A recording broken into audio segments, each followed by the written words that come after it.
ಹರೇ ಕೃಷ್ಣ. ಎಲ್ಲರಿಗೂ ನಮಸ್ಕಾರಗಳು. ಹಾಗೂ ಈ ಯಾಜ್ಞ ಸಂಭ್ರಮಕ್ಕೆ ಸಾಕ್ಷಿಯಾಗಲು ನೆರೆದಿರುವ ಎಲ್ಲ ಪ್ರೇಕ್ಷಕ ಬಂಧುಗಳಿಗೆ ಮತ್ತೊಮ್ಮೆ ಹಾರ್ದಿಕ ಸುಸ್ವಾಗತ. ಸಾಗರ ಸಮುದ್ರ ಎಂದ ತಕ್ಷಣ ಆಶ್ಚರ್ಯ ಮತ್ತು ಕೌತುಕ ಪಡುವುದು ಸಹಜ. ಅಂತಹ ಸಮುದ್ರ ತನ್ನಷ್ಟಕ್ಕೆ ತಾನೇ ಆದದ್ದೇ? ಆಗುತ್ತದೆಯೇ? ಸಾಧ್ಯವೇ ಇಲ್ಲ. ಅದರಲ್ಲಿ ಒಂದೊಂದು ಹನಿಯು ತಾನೇ ಬಸಿದ ಬೆವರ ಖನಿಯೂ ಇದೆ. ಹನಿ ಹನಿ ಸೇರಿ ಹಳ್ಳವಾಗಿ, ಹಳ್ಳ ಕೊಳ್ಳಗಳು ಸೇರಿ ನದಿಯಾಗಿ, ನೂರಾರು ಸಾವಿರಾರು ನದಿಗಳು ಜೀವನದಿಗಳಾಗಿ ಹರಿದು ಸಕಲ ಜೀವರಾಶಿಗಳ ತನುಮನ ತಣಿಸಿ ಪ್ರಾಣ ಉಳಿಸಿ ಧನ್ಯತೆ ಗಳಿಸಿ ನದಿಗಳು ತಮ್ಮ ಜೀವನದ ಮುಡಿಪನ್ನ ದೇವರಿಗೆ ಅರ್ಪಿಸುವಂತೆ ಆಳವಾದ ಕಡಲ ಒಡಲ ಸೇರಿ ತಮ್ಮ ಜೀವನವನ್ನ ಸಾರ್ಥಕಪಡಿಸಿಕೊಳ್ಳುತ್ತವೆ. ನಮ್ಮೆಲ್ಲರ ಬದುಕು ಸಹ ಹೀಗೆ ಅಲ್ಲವೇ? ಮನೆಗಳಿಂದ ಕೇರಿ, ಕೇರಿಗಳಿಂದ ಊರು, ಅಂತಹ ನೂರಾರು ಊರುಗಳಿಂದ ಬರುವ ಸಾವಿರಾರು ಮಕ್ಕಳು ಶ್ರೀ ಸುರೇಶರು ಕಟ್ಟಿದ ಜ್ಞಾನದ ಮಡಿಲ ಒಡಲನ್ನು ಸೇರಿ ಕಲೆತು ಬೆರೆತು ಕಲಿತು ನಲಿತು ಸೆಲೆತು ಬಲಿತು ಫಲಿತು ಜೀವನದ ಸಾರ್ಥಕತೆಯ ಫಲಭರಿತ ಜ್ಞಾನದ ಹಣ್ಣುಗಳಾಗಿ ಪುಟ್ಟ ಪುಟ್ಟ ಹಳ್ಳಿಗಳ ಗಲ್ಲಿಯಿಂದ ಹೊರಟು ತಮ್ಮ ಜ್ಞಾನವನ್ನು ಮತ್ತು ಪ್ರತಿಭಾ ಕೌಶಲ್ಯವನ್ನು ಬೆಂಗಳೂರಿನ ಇಸ್ಕಾನ್ ಮತ್ತು ಕರ್ನಾಟಕದ ಸಚಿವಾಲಯದಿಂದ ಹಿಡಿದು ಇಡೀ ದೇಶವಾಳುವ ಡೆಲ್ಲಿವರೆಗೂ ಹೋಗಿ ದೇಶದ ಸಂಸತ್ತಿನ ಕ್ಯಾಬಿನೆಟ್ ಸಚಿವ, ಸುಪ್ರೀಂ ಕೋರ್ಟ್ ಜಡ್ಜ್, ಸಿಬಿಐನ ಡೈರೆಕ್ಟರ್ ಆದಿಯಾಗಿ ಅಂತಾರಾಷ್ಟ್ರೀಯ ಮಟ್ಟದವರೆಗೂ ಬಂಡೆಯ ಹೆಸರನ್ನ ಪ್ರತಿಧ್ವನಿಸುವಂತೆ ಮಾಡಿದ ಹಿರಿಯೂರಿನ ಅಗ್ರಗಣ್ಯ ವಿದ್ಯಾ ಸಂಸ್ಥೆ ಎಂದರೆ ಅದು ನಮ್ಮ ನಿಮ್ಮೆಲ್ಲರ ಯಾಜ್ಞವಲ್ಕ್ಯ ಸಿಬಿಎಸ್ಇ ವಿದ್ಯಾ ಸಂಸ್ಥೆ. ಗ್ರಾಮೀಣ ಪ್ರದೇಶದ ಮಕ್ಕಳಿಗೂ ಉನ್ನತ ಹಾಗೂ ಸಮಗ್ರ ಶಿಕ್ಷಣವನ್ನ ಕೊಡುವ ಸದುದ್ದೇಶದಿಂದ ಶಿಕ್ಷಣ ಪ್ರೇಮಿ ಸನ್ಮಾನ್ಯ ಶ್ರೀ ಟಿ ಸುರೇಶ್ ರವರು ಈ ಯಾಜ್ಞವಲ್ಕ್ಯ ವಿದ್ಯಾ ಸಂಸ್ಥೆಯನ್ನು 2011-12ರಲ್ಲಿ ಹಿರಿಯೂರು ತಾಲೂಕಿನ ಭೀಮನ ಬಂಡೆಯಲ್ಲಿ ನಿರ್ಮಿಸಿದ್ದಾರೆ. ಗ್ರಾಮೀಣ ಪ್ರದೇಶದ ಮಕ್ಕಳಿಗೂ ಉನ್ನತ ಹಾಗೂ ಸಮಗ್ರ ಶಿಕ್ಷಣವನ್ನ ಕೊಡುವ ಸದುದ್ದೇಶದಿಂದ ಶಿಕ್ಷಣ ಪ್ರೇಮಿ ಸನ್ಮಾನ್ಯ ಶ್ರೀ ಟಿ ಸುರೇಶ್ ರವರು ಈ ಯಾಜ್ಞವಲ್ಕ್ಯ ವಿದ್ಯಾ ಸಂಸ್ಥೆಯನ್ನು 2011-12ರಲ್ಲಿ ಹಿರಿಯೂರು ತಾಲೂಕಿನ ಭೀಮನ ಬಂಡೆಯಲ್ಲಿ ನಿರ್ಮಿಸಿದ್ದಾರೆ. ನಮ್ಮ ಈ ಸಂಸ್ಥೆಯಲ್ಲಿ ವರ್ಷಾರಂಭದಿಂದ ವರ್ಷಾಂತ್ಯದವರೆಗೆ ಪ್ರಿ ಕೆಜಿಯಿಂದ PU ಹಾಗೂ ಫಾರ್ಮಸಿಯವರೆಗೂ ನಡೆದ ಶೈಕ್ಷಣಿಕ ಚಟುವಟಿಕೆಗಳ ಪಕ್ಷಿ ನೋಟವನ್ನು ನಿಮ್ಮ ಮುಂದೆ ಪ್ರಸ್ತುತಪಡಿಸುತ್ತೇನೆ. ಶಿಕ್ಷಣದಲ್ಲಿ ಕಲಿಕೆ ನಿಂತ ನೀರಾಗಬಾರದು ಎಂಬ ಸದುದ್ದೇಶದಿಂದ ನಮ್ಮ ಶಾಲೆಯಲ್ಲಿ 2025-26ನೇ ಸಾಲಿನ ಬೇಸಿಗೆ ಶಿಬಿರವನ್ನು ಮೇ ತಿಂಗಳಲ್ಲಿ ಆಯೋಜಿಸಲಾಯಿತು. ಈ ಶಿಬಿರಕ್ಕೆ ಶಾಲೆಯ ಮಕ್ಕಳಲ್ಲದೆ ಸುತ್ತಮುತ್ತಲಿನ ಊರಿನ ಮಕ್ಕಳೂ ಸಹ ಭಾಗವಹಿಸಿದ್ದರು. ಇಲ್ಲಿ ಮಕ್ಕಳಿಗೆ ಗಣಿತ, ವಿಜ್ಞಾನ, ಸಮಾಜ ವಿಜ್ಞಾನ, ಕಂಪ್ಯೂಟರ್, ಚಿತ್ರಕಲೆ, ಸಂಗೀತ, ಎಂಬ್ರಾಯ್ಡರಿ, ಕ್ರೀಡೆ ಮತ್ತು ಯೋಗ ಇನ್ನು ಮುಂತಾದವುಗಳನ್ನು ಪರಿಣಾಮಕಾರಿಯಾಗಿ ಕಲಿಸಲಾಯಿತು. ಶಾಲೆಯ 2ನೇ ಸಿಬಿಎಸ್ಇ ಬ್ಯಾಚ್ನ 2024-25ನೇ ಸಾಲಿನ SSLCಯ ಫಲಿತಾಂಶವನ್ನು ಮೇ 13ರಂದು ಪ್ರಕಟಿಸಲಾಯಿತು. ಈ ಫಲಿತಾಂಶ ಯಾಜ್ಞವಲ್ಕ್ಯ ಸಿಬಿಎಸ್ಇ ಶಾಲೆಯ ಒಂದು ಗತಚರಿತೆ ಎಂದರೆ ತಪ್ಪಾಗಲಾರದು. ಸಿಬಿಎಸ್ಇ ಪಠ್ಯಕ್ರಮದ 2ನೇ ಬ್ಯಾಚ್ ಇದು ಆಗಿದ್ದುದರಿಂದ ಎಲ್ಲರಿಗೂ ಭಯ ಮತ್ತು ಬಹಳ ಕುತೂಹಲವಿತ್ತು. ಎಲ್ಲ ಊಹೆಗಳನ್ನು ಮೀರಿ ಶಾಲೆಗೆ 100ಕ್ಕೆ 100ರಷ್ಟು ಫಲಿತಾಂಶವನ್ನು ತಂದುಕೊಟ್ಟ ವಿದ್ಯಾರ್ಥಿಗಳು ಎಲ್ಲರನ್ನೂ ಹುಬ್ಬೇರಿಸುವಂತೆ ಮಾಡಿದ್ದರು. ಅದರಲ್ಲಿ ಮೌಲ್ಯಶ್ರೀ ಎಂಬ ವಿದ್ಯಾರ್ಥಿನಿ 92% ಅಂಕಗಳನ್ನು ಪಡೆದು ಟಾಪರ್ ಆಗಿ ಹೊರಹೊಮ್ಮಿದ್ದರು. 2025-26ನೇ ಸಾಲಿನ ಶೈಕ್ಷಣಿಕ ವರ್ಷವನ್ನು ಅಧಿಕೃತವಾಗಿ ಮೇ 26ರಂದು ಪ್ರಾರಂಭಿಸಲಾಯಿತು. ಎಲ್ಲ ಶಿಕ್ಷಕರುಗಳು ಶಾಲೆಯನ್ನು ಅಲಂಕರಿಸಿ ಪುಷ್ಪವೃಷ್ಟಿಗರೆದು ವಿದ್ಯಾರ್ಥಿಗಳನ್ನು ಮತ್ತು ಪೋಷಕರನ್ನು ಆದರದಿಂದ ಸ್ವಾಗತಿಸಿ ಬರಮಾಡಿಕೊಂಡರು. ಜುಲೈ 9ರಂದು ನಮ್ಮ ಶಾಲೆಯಲ್ಲಿ ವಿದ್ಯಾರ್ಥಿಗಳಿಗೆ ಭಾರತದ ಪ್ರಜಾಪ್ರಭುತ್ವದ ಚುನಾವಣೆಗಳ ಬಗ್ಗೆ, ಪ್ರಜಾಪ್ರತಿನಿಧಿಗಳ ಆಯ್ಕೆ ಮತ್ತು ಅವರ ದಿನನಿತ್ಯದ ಕಾರ್ಯ ಮತ್ತು ವಿಧಿ ವಿಧಾನಗಳ ಬಗ್ಗೆ ಅರಿವು ಮೂಡಿಸಿ, ಆ ಮೂಲಕ ವಿದ್ಯಾರ್ಥಿಗಳಲ್ಲಿ ನಾಯಕತ್ವ ಗುಣಗಳನ್ನು ಬೆಳೆಸುವ ಸಲುವಾಗಿ ಶಾಲಾ ಚುನಾವಣೆಯನ್ನು ನಡೆಸಿ ಜಯಶೀಲರಾದ ವಿದ್ಯಾರ್ಥಿ ನಾಯಕರನ್ನು ವಿವಿಧ ಸಚಿವರನ್ನಾಗಿ ಆರಿಸಿ ಅವರಿಗೆ ಆಯಾ ವಿಭಾಗದ ಜವಾಬ್ದಾರಿಗಳನ್ನು ಹಂಚಲಾಯಿತು. ಜುಲೈ 12ರಂದು ಶಾಲೆಯಲ್ಲಿ ಮೈಂಡ್ ಮ್ಯಾಟ್ರಿಕ್ಸ್ ಎಂಬ ವಿನೂತನ ಕಾರ್ಯಕ್ರಮದೊಂದಿಗೆ ಪುನರ್ಜನ್ಮ, ಸಂಮೋಹಿನಿ ತಜ್ಞರು ಹಾಗೂ ಆಧ್ಯಾತ್ಮ ಚಿಂತಕರಾದ ಶ್ರೀ ರಾಮಚಂದ್ರ ಗುರೂಜಿಯವರಿಂದ ಮಕ್ಕಳಿಗೆ ಹಾಗೂ ಶಿಕ್ಷಕರಿಗೆ ವ್ಯಕ್ತಿತ್ವ ವಿಕಸನ, ಓದಿನಲ್ಲಿ ಏಕಾಗ್ರತೆ, ಸ್ಮರಣ ಶಕ್ತಿ, ಸುಪ್ತ ಮನಸ್ಸಿನ ಅಗಾಧ ಪರಿಚಯ, ಮನೋದೈವಿಕ ಸಮಸ್ಯೆಗಳಿಗೆ ಪರಿಹಾರ, ಪ್ರಾರ್ಥನಾ ಚಿಕಿತ್ಸೆ, ಭವಿಷ್ಯ ದರ್ಶನ ಮುಂತಾದ ವಿಷಯಗಳ ಬಗ್ಗೆ ತರಬೇತಿಯನ್ನು ಕೊಡಿಸಲಾಯಿತು. 23/7/2025ರಂದು ಭಾರತೀಯ ಶಿಕ್ಷಣ ಮಂಡಳಿಯ ಶ್ರೀ ಶಂಕರಾನಂದ ಗುರೂಜಿಯವರು ಶಿಕ್ಷಕರ ಜೊತೆ ಪ್ರಾಚೀನ ಶಿಕ್ಷಣ ಹಾಗೂ ಪ್ರಸ್ತುತ ಶಿಕ್ಷಣ ವ್ಯವಸ್ಥೆಯ ಬಗ್ಗೆ ಚರ್ಚಿಸುತ್ತಾ ಪ್ರಸ್ತುತ ಶಿಕ್ಷಣವನ್ನು ಮಕ್ಕಳಿಗೆ ಹೇಗೆ ಕಲಿಸಬೇಕು ಎಂಬ ವಿಷಯವಾಗಿ ಶಿಕ್ಷಕರುಗಳಿಗೆ ಅರ್ಥಪೂರ್ಣವಾಗಿ ವಿವರಿಸಿ ಹೇಳಿದರು. ಕೋಶ ಓದಿ ನೋಡು, ದೇಶ ಸುತ್ತಿ ನೋಡು ಎಂಬ ನಾಣ್ಣುಡಿಗಳಂತೆ ಕೆಜಿ ವಿಭಾಗದ ಪುಟಾಣಿಗಳಿಗೆ ಕ್ಷೇತ್ರಾಧ್ಯಯನ ಮಾಡಿಸುವ ಸಲುವಾಗಿ ಚಿತ್ರದುರ್ಗದ ಆಡುಮಲ್ಲೇಶ್ವರ ಮತ್ತು ಅಲ್ಲಿನ ಮೃಗಾಲಯಕ್ಕೆ 1 ದಿನದ ಶೈಕ್ಷಣಿಕ ಪ್ರವಾಸವನ್ನು ಹಮ್ಮಿಕೊಳ್ಳಲಾಗಿತ್ತು. ನ್ಯಾಷನಲ್ ಕರಿಕ್ಯುಲಮ್ ಫ್ರೇಮ್ ವರ್ಕ್ 2023ರ ನೀತಿಯು ಶೈಕ್ಷಣಿಕ ಅಧ್ಯಯನದ ಜೊತೆಗೆ ಶೈಕ್ಷಣಿಕೇತರ ಕಾರ್ಯ ಚಟುವಟಿಕೆಗಳಿಂದ ವಿದ್ಯಾರ್ಥಿಗಳ ಸಮಗ್ರ ಅಭಿವೃದ್ಧಿಗೆ ಹೆಚ್ಚು ಒತ್ತು ಕೊಡಬೇಕೆಂಬುದನ್ನು ಸೂಚಿಸುತ್ತದೆ. ಅದರ ಪ್ರಕಾರ ನಮ್ಮ ಶಾಲೆಯಲ್ಲಿ ಅನೇಕ ಶೈಕ್ಷಣಿಕೇತರ ಕಾರ್ಯಕ್ರಮಗಳನ್ನು ಹಮ್ಮಿಕೊಳ್ಳಲಾಯಿತು. ವಿನಯ ಇದ್ದರೆ ವಿದ್ಯೆ, ವಿದ್ಯೆ ಇದ್ದರೆ ಜ್ಞಾನ, ಜ್ಞಾನ ಇದ್ದರೆ ಹುದ್ದೆ, ಪ್ರತಿಭೆ ಇದ್ದರೆ ಪುರಸ್ಕಾರ, ಶಿಸ್ತಿದ್ದರೆ ಇವೆಲ್ಲವೂ ಸಹ ಸರ್ವವೂ ಅಸ್ತು.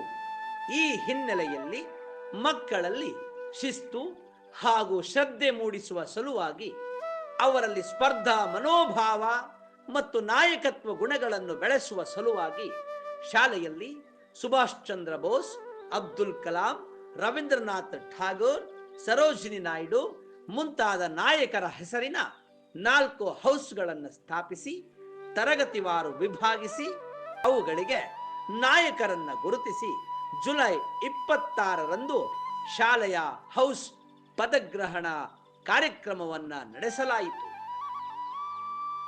ಆಗಸ್ಟ್ 7ರಂದು ದಾವಣಗೆರೆಯಲ್ಲಿ ನಡೆದ ಸಿಬಿಎಸ್ಇ ಕ್ಲಸ್ಟರ್ ಮಟ್ಟದ ವಾಲಿಬಾಲ್ ಪಂದ್ಯಗಳಿಗೆ ನಮ್ಮ ಶಾಲೆಯಿಂದ ಮಕ್ಕಳು ಭಾಗವಹಿಸಿ ಅತ್ಯುತ್ತಮ ಆಟ ಪ್ರದರ್ಶಿಸಿ ಎಲ್ಲರ ಮೆಚ್ಚುಗೆಗೆ ಪಾತ್ರರಾದರು. ಶಾಲೆಯಲ್ಲಿ ನವೆಂಬರ್ 19ರಂದು ಶಾಲಾ ವಾರ್ಷಿಕ ಕ್ರೀಡಾಕೂಟವನ್ನು ನಡೆಸಲಾಯಿತು. ಕಾರ್ಯಕ್ರಮದಲ್ಲಿ ರಾಜ್ಯ ಮಟ್ಟದ ಖೋ ಖೋ ಆಟಗಾರರಾದ ಮುರಳೀಧರ ಮತ್ತು ವಿಜಯಕುಮಾರಿ ದಂಪತಿಗಳು ಮುಖ್ಯ ಅತಿಥಿಗಳಾಗಿ ಭಾಗವಹಿಸಿ ಮಕ್ಕಳಿಗೆ ಕ್ರೀಡೆಯ ಮಹತ್ವ ಮತ್ತು ಕ್ರೀಡೆಗಳಲ್ಲಿ ಭಾಗವಹಿಸುವುದರ ಬಗ್ಗೆ ತಿಳಿ ಹೇಳಿದರು. ನಂತರ ನಡೆದ ವಾಲಿಬಾಲ್, ಥ್ರೋಬಾಲ್ ಮತ್ತು ಅಥ್ಲೆಟಿಕ್ಸ್ ಆಟೋಟಗಳಲ್ಲಿ ಮಕ್ಕಳಂತೂ ಹಬ್ಬ ಆಚರಿಸುವ ರೀತಿಯಲ್ಲಿ ಪಾಲ್ಗೊಂಡಿದ್ದರು. 4 ಹೌಸ್ಗಳ ಆಟಗಾರರು ನಾ ಮುಂದು ತಾ ಮುಂದು ಎಂದು ಜಿದ್ದಿಗೆ ಬಿದ್ದವರಂತೆ ಆಟಗಳನ್ನು ಆಡಿದರು. ಹೌಸ್ ಮಾಸ್ಟರ್ಗಳು ಪಾದರಸದಂತೆ ಓಡಾಡಿ ಮಕ್ಕಳಿಗೆ ಪ್ರೋತ್ಸಾಹ ನೀಡಿದರು. ಶಾಲಾ ತ್ರಿವಳಿ ದೈಹಿಕ ಶಿಕ್ಷಣ ಶಿಕ್ಷಕರಾದ ಮಂಜುನಾಥ್, ಹರ್ಷ ಮತ್ತು ಸುರೇಶ್ ಇವರು ಬಹಳ ನಿಷ್ಪಕ್ಷಪಾತವಾಗಿ ತೀರ್ಪುಗಳನ್ನು ನೀಡುವುದರ ಮೂಲಕ ಕೂಟವನ್ನು ಅಚ್ಚುಕಟ್ಟಾಗಿ ನಡೆಸಿಕೊಟ್ಟರು. ನವೆಂಬರ್ 6ರಂದು ಶಾಲಾ ವಿದ್ಯಾರ್ಥಿಗಳ ಪೋಷಕರುಗಳಿಗೆ ಪೋಷಕರ ಕ್ರೀಡಾಕೂಟವನ್ನು ಏರ್ಪಡಿಸಲಾಗಿತ್ತು. ಎಲ್ಲ ಪೋಷಕರು ಅತ್ಯುತ್ಸಾಹದಿಂದ ಪಾಲ್ಗೊಂಡಿದ್ದರು. ಜುಲೈ 5ರಂದು ಚಿತ್ರದುರ್ಗದಲ್ಲಿ ಶ್ರೀ ಜಗನ್ನಾಥನ ರಥಯಾತ್ರೆಯನ್ನ ಹಮ್ಮಿಕೊಳ್ಳಲಾಗಿದ್ದು, ನಮ್ಮ ಶಾಲೆಯ 6ನೇ ತರಗತಿಯ ವಿದ್ಯಾರ್ಥಿಗಳಿಂದ ಹಿಡಿದು PUC ಹಾಗೂ ಫಾರ್ಮಸಿಯವರೆಗಿನ ಎಲ್ಲ ಮಕ್ಕಳು ಜಗನ್ನಾಥನ ಶೋಭಾಯಾತ್ರೆಯಲ್ಲಿ ಭಾಗವಹಿಸಿ ಭಜನೆ, ಭಕ್ತಿ, ನೃತ್ಯಗಳೊಂದಿಗೆ ಯಾತ್ರೆಯನ್ನು ಯಶಸ್ವಿಗೊಳಿಸಿದರು. ಈ ವರ್ಷ ನಮ್ಮ ಶಾಲೆ ಒಂದು ದಿನಕ್ಕೆ ಒಂದು ವಿಷಯ ಎಂಬಂತೆ ನೂತನ ಸ್ಕಿಲ್ ಅಂಡ್ ಟಾಪಿಕ್ ಅನ್ನು ಕೊಟ್ಟು, ಉದಾಹರಣೆಗೆ ನೈಸರ್ಗಿಕ, ವೈಜ್ಞಾನಿಕ ಮತ್ತು ಬಾಹ್ಯಾಕಾಶಕ್ಕೆ ಸಂಬಂಧಿಸಿದ ವಿಷಯಗಳನ್ನು ಆಧರಿಸಿ ಮಕ್ಕಳಿಗೆ ತಯಾರು ಮಾಡಿಸಿ ಪ್ರಸ್ತುತಪಡಿಸುವ ಕಾರ್ಯಕ್ರಮ ಲೈಫ್ 30 ಡೇಸ್ ಚಾಲೆಂಜಸ್ ಎನ್ನುವ ವಿನೂತ ಕಾರ್ಯಕ್ರಮವನ್ನ ಎಲ್ಲ ಶಿಕ್ಷಕರುಗಳ ಮಾರ್ಗದರ್ಶನದಲ್ಲಿ 1 ತಿಂಗಳವರೆಗೆ ಯಶಸ್ವಿಯಾಗಿ ನಡೆಸಲಾಯಿತು. ಜುಲೈ 10ರಂದು ನಮ್ಮ ಶಾಲೆಯಲ್ಲಿ 4ರಿಂದ 6ನೇ ತರಗತಿಯ ಮಕ್ಕಳ ಪೋಷಕರಿಗೆ ವಿದ್ಯಾರ್ಥಿಗಳಿಂದ ಪಾದಪೂಜೆ ಮಾಡಿಸುವ ಗುರುವೃಂದ ಕಾರ್ಯಕ್ರಮವನ್ನ ಏರ್ಪಡಿಸಲಾಗಿತ್ತು. ಪೋಷಕರು ಈ ಪಾದಪೂಜೆ ಕಾರ್ಯಕ್ರಮದಲ್ಲಿ ಭಾಗವಹಿಸಿ ಮಕ್ಕಳಿಂದ ಪಾದಪೂಜೆ ಮಾಡಿಸಿಕೊಂಡು ಮಕ್ಕಳಿಗೆ ಹರಸಿದ್ದು ಭಾವನಾತ್ಮಕವಾಗಿ ಎಲ್ಲರ ಮನಸ್ಸನ್ನು ಸೆಳೆಯುವಂತಿತ್ತು. ವಿಶ್ವಕ್ಕೆ ಭಾರತ ಕೊಟ್ಟ ಅತ್ಯುತ್ತಮ ಕೊಡುಗೆಗಳಲ್ಲಿ ಒಂದಾದ ಯೋಗವನ್ನು ಇಂದು 200ಕ್ಕೂ ಹೆಚ್ಚು ದೇಶಗಳು ಅಪ್ಪಿಕೊಂಡು ಆಚರಿಸುತ್ತಿರುವುದು ಹೆಮ್ಮೆಯ ಸಂಗತಿಯಾಗಿದೆ. ಪ್ರತಿ ವರ್ಷದಂತೆ ಈ ವರ್ಷವೂ ಕೂಡ ನಮ್ಮ ಶಾಲೆಯಲ್ಲಿ ಜೂನ್ 21ರಂದು ಯೋಗ ದಿನವನ್ನು ಆಚರಿಸಿ ವಿವಿಧ ಯೋಗಾಭ್ಯಾಸಗಳನ್ನು ಮಾಡಿಸಲಾಯಿತು.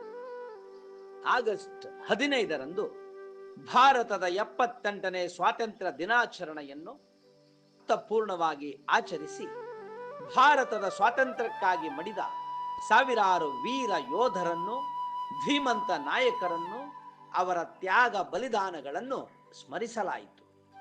ಆಗಸ್ಟ್ 17ರಂದು ಶಾಲೆಯಲ್ಲಿ ಶ್ರೀಕೃಷ್ಣ ಜನ್ಮಾಷ್ಟಮಿಯನ್ನ ಆಚರಿಸಲಾಯಿತು. ಅಂದು ಶಾಲೆಯ ಎಲ್ಲ ಪೋಷಕರು ಮತ್ತು ವಿದ್ಯಾರ್ಥಿಗಳು ಮಡಿಯಿಂದ, ಭಕ್ತಿ ಭಾವದಿಂದ ಶ್ರೀಕೃಷ್ಣನಿಗೆ 1000ಕ್ಕೂ ಹೆಚ್ಚು ವಿವಿಧ ಬಗೆಯ ಆಹಾರಗಳನ್ನು ತಯಾರಿಸಿ ನೈವೇದ್ಯವನ್ನು ತಂದು ಭಕ್ತಿ ಸಮರ್ಪಿಸಿದರು. ನಂತರ ಶ್ರೀ ರಾಧಾಕೃಷ್ಣರಿಗೆ ಅಭಿಷೇಕ, ಪುಷ್ಪಾರ್ಚನೆ, ಕೀರ್ತನೆ ಮತ್ತು ಪ್ರವಚನಗಳಿಂದ ಭಕ್ತಿ ಸಮರ್ಪಿಸಲಾಯಿತು. ನಮ್ಮೆಲ್ಲರ ಹಿತೈಷಿ ಮತ್ತು ಕೃಷ್ಣನ ಭಕ್ತರಾದ ಸಂಕರ್ಷಣದಾಸ ಅವರು ಶ್ರೀಕೃಷ್ಣನ ಜನ್ಮಾಷ್ಟಮಿಯ ಮಹತ್ವವನ್ನ ತಿಳಿಸಿದರು. ನಂತರ ನಮ್ಮ ಶಾಲೆಯ ವಿದ್ಯಾರ್ಥಿಗಳು ಶ್ರೀಕೃಷ್ಣನ ಕುರಿತ ಭಕ್ತಿಗೀತೆಗೆ ನೃತ್ಯ ಮಾಡುವುದರ ಮೂಲಕ ಮೆರುಗು ತಂದರು. ಗುರು ಬ್ರಹ್ಮ, ಗುರು ವಿಷ್ಣು, ಗುರುದೇವೋ ಮಹೇಶ್ವರ, ಗುರು ಸಾಕ್ಷಾತ್ ಪರಬ್ರಹ್ಮ, ತಸ್ಮೈ ಶ್ರೀ ಗುರವೇ ನಮಃ. ಹರಿ ಮುನಿದರು ಗುರು ಕಾಯುವನು ಎಂಬಂತೆ ಗುರುವಿನ ಮಹತ್ವವನ್ನು ಸಾರುವ ಶಿಕ್ಷಕರ ದಿನಾಚರಣೆಯನ್ನು ಆಚರಿಸಲಾಯಿತು. ನಂತರ 10ನೇ ತರಗತಿಯ ವಿದ್ಯಾರ್ಥಿಗಳು ತಮಗೆ ವಿದ್ಯೆ ಕಲಿಸುವ ಶಾಲೆಯ ಎಲ್ಲ ಶಿಕ್ಷಕರ, ಉಪನ್ಯಾಸಕರ ಮತ್ತು ಪ್ರಾಂಶುಪಾಲರ ಪಾತ್ರಗಳನ್ನು ಮಾಡಿದ್ದಲ್ಲದೆ ಈ ದಿನ ಆ ಶಿಕ್ಷಕರು ಮಾಡುವ ತರಗತಿ ಪಾಠಗಳನ್ನು ಬೋಧಿಸಿ ಆ ಮೂಲಕ ತಮ್ಮ ಗುರುಗಳಿಗೆ ಪ್ರೀತಿ, ಅಭಿಮಾನ ಮತ್ತು ಭಕ್ತಿ ಗೌರವಗಳನ್ನು ಸಮರ್ಪಿಸಿದರು. ನವೆಂಬರ್ 1ರಂದು ಕನ್ನಡ ರಾಜ್ಯೋತ್ಸವವನ್ನು ಹಬ್ಬದ ರೀತಿಯಲ್ಲಿ ಆಚರಿಸಲಾಯಿತು. ಮುಖ್ಯ ಅತಿಥಿಗಳಾಗಿ ಹಿರಿಯೂರು ಸಕ್ಕರೆ ವಾಣಿ ಪ್ರಥಮ ದರ್ಜೆ ಕಾಲೇಜಿನ ಕನ್ನಡ ಪ್ರಾಧ್ಯಾಪಕರು, ಸಾಹಿತಿಗಳೂ ಆದ ಬಸವರಾಜ ಟಿ ಬೆಳಗಟ್ಟ ಅವರು ಭಾಗವಹಿಸಿ ಕನ್ನಡ ಭಾಷೆ ಮತ್ತು ಸಾಹಿತ್ಯಕ್ಕೆ ಸಾವಿರಾರು ವರ್ಷಗಳ ಇತಿಹಾಸವಿದೆ. ಅದನ್ನು ಉಳಿಸಿ ಬೆಳೆಸುವ ಹೊಣೆ ನಮ್ಮೆಲ್ಲರ ಜವಾಬ್ದಾರಿಯಾಗಿದೆ ಎಂದು ಹೇಳಿದರು.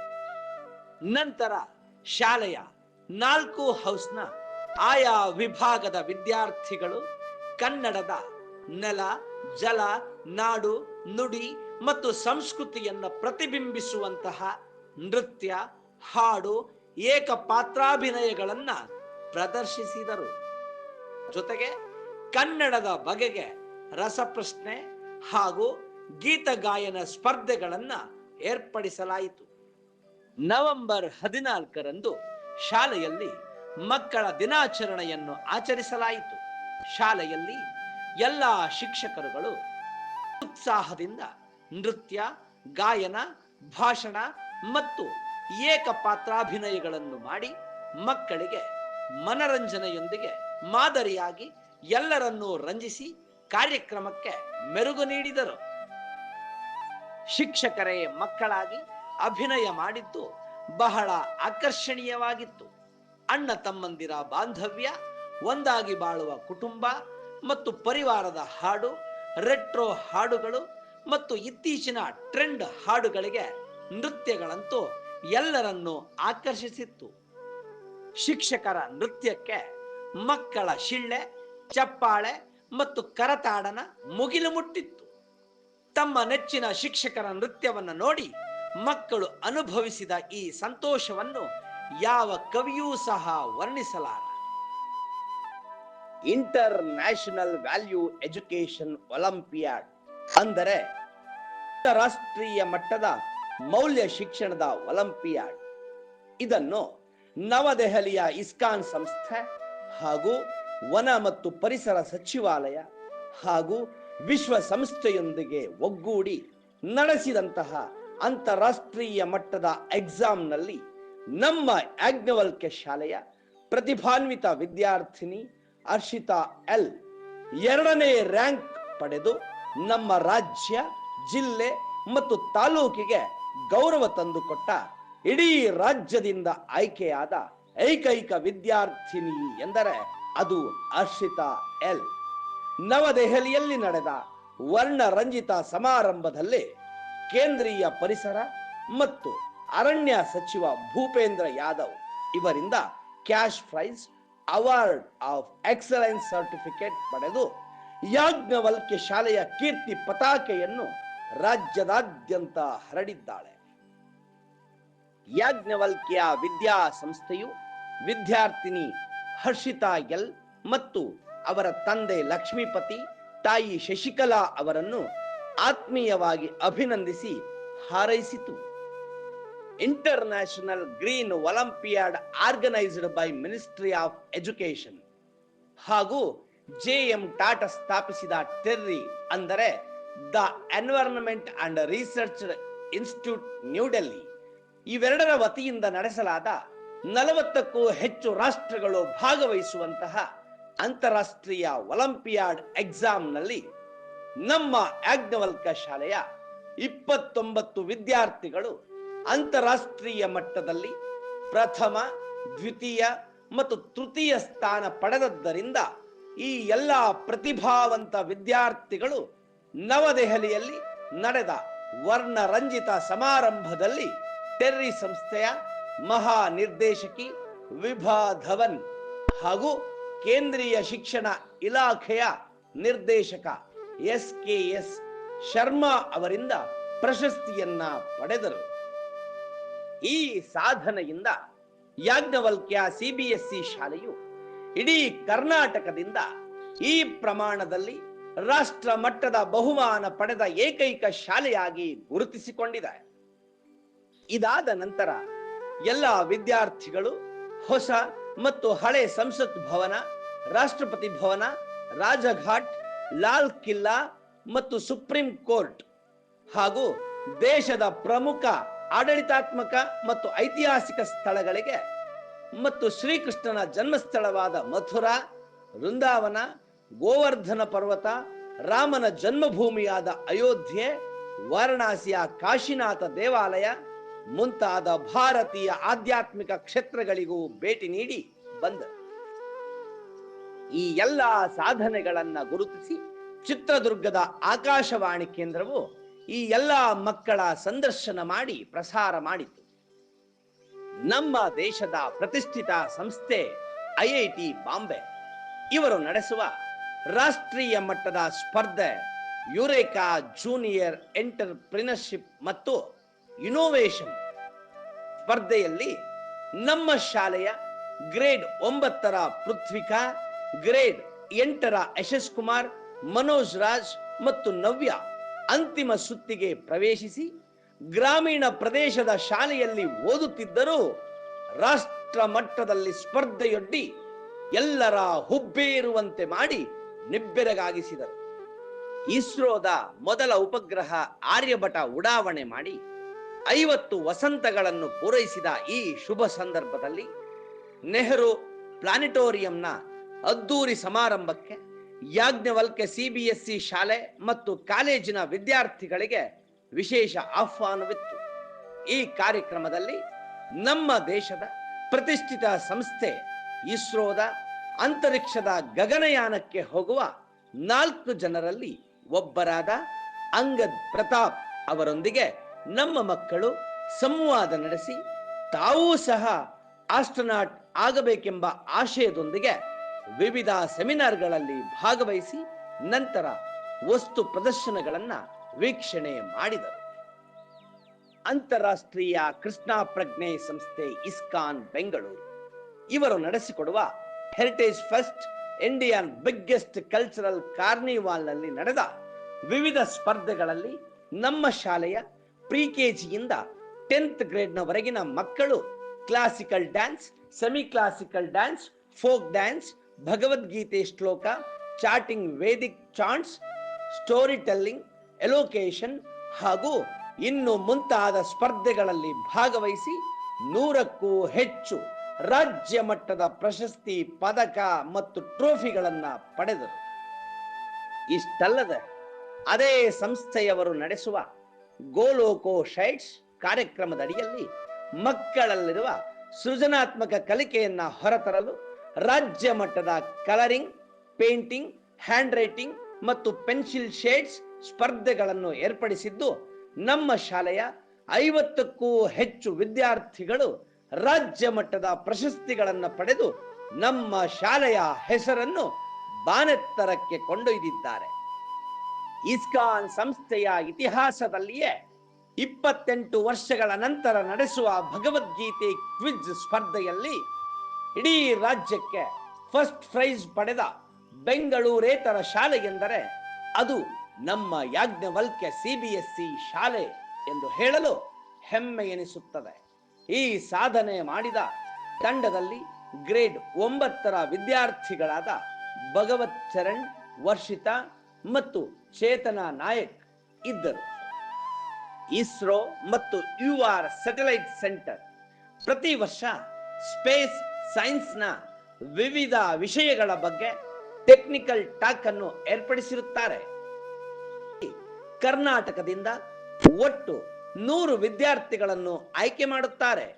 ಹೀಗೆ ಆಯ್ಕೆ ಮಾಡಿದ 100 ಮಕ್ಕಳಲ್ಲಿ ನಮ್ಮ ಯಾಜ್ಞವಲ್ಕ್ಯ CBSE ಶಾಲೆ ಮತ್ತು PU ಕಾಲೇಜಿನ 34 ವಿದ್ಯಾರ್ಥಿಗಳು ಆಯ್ಕೆಯಾಗಿ ನಮ್ಮ ದೇಶದ ಬಾಹ್ಯಾಕಾಶದ ಪ್ರತಿಷ್ಠಿತ ವಿಜ್ಞಾನಿಗಳೊಂದಿಗೆ ಸಂವಾದ ನಡೆಸಿದರು. ಅದರಲ್ಲೂ ಚಂದ್ರಯಾನ 3ರ ಡೈರೆಕ್ಟರ್ ಶಂಕರನ್ ಸರ್ ಅವರೊಂದಿಗೆ ನಮ್ಮ ಶಾಲೆಯ ಗ್ರೇಡ್ 7ರ ವಿದ್ಯಾರ್ಥಿನಿ ಇಂಪನ ನೇರ ಪ್ರಶ್ನೆಗಳನ್ನು ಕೇಳಿ ವಿಜ್ಞಾನಿಗಳಿಂದ ಶಹಬ್ಬಾಸ್ಗಿರಿ ಪಡೆದುಕೊಂಡಳು. ನವೆಂಬರ್ 20ರಂದು ಅಂತಾರಾಷ್ಟ್ರೀಯ ಕೃಷ್ಣ ಪ್ರಜ್ಞಾ ಸಂಸ್ಥೆ ಇಸ್ಕಾನ್ ಬೆಂಗಳೂರು ಇವರು ನಡೆಸಿದ ಸ್ವಾಗತಂ ರಾಮ ಫೆಸ್ಟ್ ಕಾರ್ಯಕ್ರಮದಲ್ಲಿ ರಾಜ್ಯ ಮಟ್ಟದ ವಿವಿಧ ಸ್ಪರ್ಧೆಗಳಾದ ಪೆನ್ಸಿಲ್ ಸ್ಕೆಚ್, ಪೇಂಟಿಂಗ್ ಮತ್ತು ಪ್ರಬಂಧ ಸ್ಪರ್ಧೆಗಳಲ್ಲಿ ಶಾಲಾ ವಿಭಾಗದಿಂದ 16, ಕಾಲೇಜು ವಿಭಾಗದಿಂದ 8 ಒಟ್ಟು 24 ವಿದ್ಯಾರ್ಥಿಗಳು ಭಾಗವಹಿಸಿ ಸಮಗ್ರ ಪ್ರಶಸ್ತಿ ಪಡೆದುಕೊಂಡರು.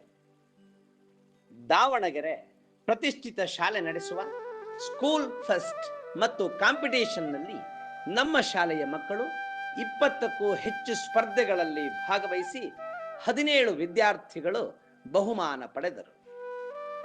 ಅದರಲ್ಲೂ ನ್ಯಾಚುರಲ್ ಈಸ್ ಗಾಡ್ ಎಂಬ ಕಾನ್ಸೆಪ್ಟ್ ಮೇಲೆ ಮಾಡಿದ ಮೈಮ್ ಶೋ ಸಭಿಕರನ್ನ ಮೂಕ ವಿಸ್ಮಿತರನ್ನಾಗಿ ಮಾಡಿತು.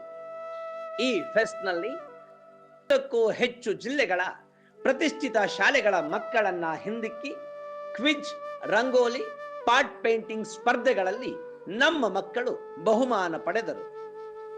ಇಷ್ಟಲ್ಲದೆ ನಮ್ಮ ಶಾಲೆಯ ಅತ್ಯುತ್ತಮ ನೃತ್ಯ ತಂಡ ಮಾಡಿದ ಕೃಷ್ಣನ ಬಗೆಗಿನ semi classical dance, face expression, coordination ಮತ್ತು ಕೋರಿಯೋಗ್ರಫಿ ತೀರ್ಪುಗಾರರ ಮನಮೆಚ್ಚಿಸಿತು.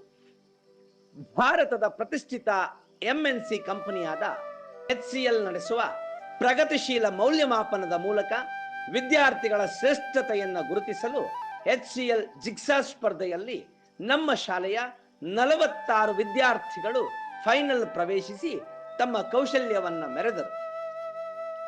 ನಮ್ಮ ಶಿಕ್ಷಣ ಸಂಸ್ಥೆಯ ಹೆಮ್ಮೆಯ ಉಪನ್ಯಾಸಕ ಶ್ರೀ ಶಿವಾನಂದ ಎನ್ ಬಂಡೇಹಳ್ಳಿ ಇವರು ವೃತ್ತಿಯಲ್ಲಿ 15 ವರ್ಷ ಅನುಭವವನ್ನು ಹೊಂದಿದ್ದು ಕಳೆದ 3 ವರ್ಷಗಳಿಂದ ಇಲ್ಲಿ ಸೇವೆ ಸಲ್ಲಿಸುತ್ತಿದ್ದಾರೆ.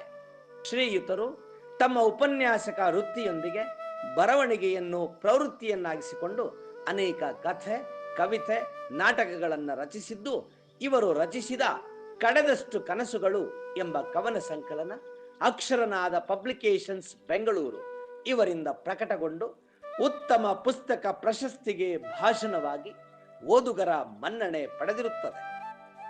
ಮೂಲತಃ ಆಂಧ್ರದವರಾದರೂ ಕನ್ನಡವನ್ನ ಉಸಿರಾಗಿಸಿಕೊಂಡಿರುವ ಇವರು ಚಿನ್ಮುಲಾದ್ರಿ ಸಾಹಿತ್ಯ ವೇದಿಕೆಯ ಪ್ರಧಾನ ಕಾರ್ಯದರ್ಶಿಗಳಾಗಿ, ಕವಿಗಳಾಗಿ, ಸಾಹಿತಿಗಳಾಗಿ, ಕಲಾವಿದರಾಗಿ ಅನೇಕ ಜಿಲ್ಲಾ ಹಾಗೂ ಅಂತರ್ಜಿಲ್ಲಾ ಕನ್ನಡ ಸಾಹಿತ್ಯ ಸಮ್ಮೇಳನಗಳಲ್ಲಿ ಭಾಗವಹಿಸಿ ಪಾರಿತೋಷಿಕಗಳನ್ನು ಪಡೆದಿರುತ್ತಾರೆ. ಅಂತಹ ಮೌಲ್ಯಯುತ ಸಮಗ್ರ ಶಿಕ್ಷಣ ಕಲ್ಪಿಸುವ ಶಾಲೆ ಭೀಮನ ಬಂಡೆಯ ನಮ್ಮ ಯಾಜ್ಞವಲ್ಕ್ಯ CBSE ಶಾಲೆ. ಈ ವಾರ್ಷಿಕ ವರದಿ ನಮ್ಮ ಸಂಸ್ಥೆಯ ಶೈಕ್ಷಣಿಕ ವರ್ಷದ ಅದ್ಭುತ ಪ್ರಯಾಣದ ಒಂದು ಭಾಗ. ಈ ಶಾಲೆಯ ಸಾಧನೆಗಳ ನಿರಂತರ ಮೇಲ್ಮುಖವಾದ ಗ್ರಾಫ್ ಅನ್ನು ಕಾಪಾಡಿಕೊಳ್ಳುತ್ತೇವೆ. ಇದಕ್ಕೆ ಸದಾ ಹೊಸತನದ ಅಭಿವೃದ್ಧಿಗೆ ತುಡಿಯುತ್ತಿರುವ ಶಾಲಾ ಸಂಸ್ಥೆಯ ಸಂಸ್ಥಾಪನಾಧ್ಯಕ್ಷರೂ ಆದ ಶ್ರೀ ಸುರೇಶರ ಹಂಬಲಕ್ಕೆ ಪೋಷಕರಾದ ನಿಮ್ಮ ಬೆಂಬಲ ಸದಾ ಇರಲಿ ಎಂದು ಆಶಿಸುತ್ತೇನೆ. ಇಲ್ಲಿಯವರೆಗೆ ಈ ಶಾಲಾ ವರದಿಯನ್ನು ಶಾಂತ ರೀತಿಯಿಂದ ಕುಳಿತು ಆಲಿಸಿದ ನಿಮ್ಮೆಲ್ಲರಿಗೂ ನನ್ನ ಧನ್ಯವಾದಗಳನ್ನು ಸಲ್ಲಿಸುತ್ತೇನೆ.